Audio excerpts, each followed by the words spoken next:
बुलेटिनच्या सुरुवातीला एक breaking news आहे। पुण्याच्या नवले पुलावर भीषण अपघात झालाय। दोन कंटेनरची एकमेकांना धडक बसल्याची माहिती आहे, तर कंटेनरच्या धडकेनंतर या ठिकाणी आग लागल्याची माहिती ही समोर येते आणि ती दृश्य आपण बघू शकतोय। दोन कंटेनरमध्ये कार सुद्धा अडकली होती। अपघातामध्ये काही जणांचा मृत्यू झाल्याची शक्यता वर्तवली जाते आणि याविषयी अधिक माहितीसाठी आपले प्रतिनिधी अभिजित पोते हे थेट पुण्यावरून आपल्या सोबत जोडले गेले आहेत। अभिजित, काय सांगाल? आग लागल्याचं दिसतंय, दोन कंटेनर कार अडकल्याची माहिती आहे, सध्याची काय स्थिती आहे इथे? पुण्यातल्या नवले ब्रिजवर पुन्हा एकदा भीषण अपघात झालेला पाहायला मिळतोय। सगळ्यात मोठी अपडेट म्हणजे या अपघातात जवळपास 5 जणांचा मृत्यू झाल्याची प्राथमिक माहिती पुणे पोलिसांनी दिली आहे, तर 15 ते 20 जण या अपघातात गंभीर जखमी झाल्याचं पोलिसांकडून सांगण्यात येतंय। 5 जणांचा मृत्यू, दुर्दैवी मृत्यू अपघातात झालाय।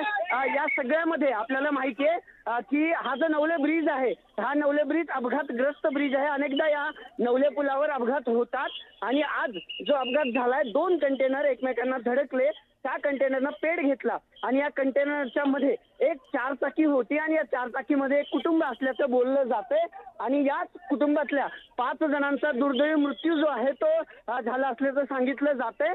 तर 15 ते 20 जण जे आहेत ते जखमी झालेले आहेत। अग्निशमन दलाचे जवान, अग्निशमन दलाच्या गाड्या आता या अपघात स्थळी दाखल झालेल्या आहेत। अग्निशमन दलाकडून या आगीवर नियंत्रण मिळवण्याचा प्रयत्न सुरू आहे। हा सगळा साताऱ्याकडनं पुण्याकडून येताना ही सगळी कॅज्युअलिटी झालेली पाहायला मिळते आणि याच अपघातात 5 जणांचा दुर्दैवी मृत्यू झाल्याची प्राथमिक माहिती पुणे पोलिसांनी दिलेली आहे आणि आता जी वाहतूक आहे ती देखील मोठ्या प्रमाणात वळवण्यात आलेली आहे। तर दुसरं म्हणजे या सगळ्या जो आहे तो भीषण अपघात जो झाला तो एका कंटेनरचा ब्रेक फेल झाल्याची प्राथमिक माहिती मिळते।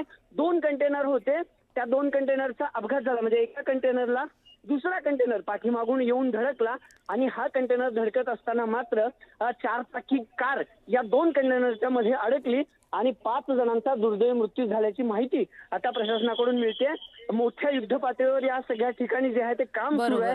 पोलीस प्रशासन आहे, अग्निशमन दलाचे जवान आहेत, स्थानिक नागरिक आहेत, क्रेनच्या साह्यानं ही सगळे ट्रक आहे ते बाजूला काढण्याचं काम सुरू असल्याचं कळतंय।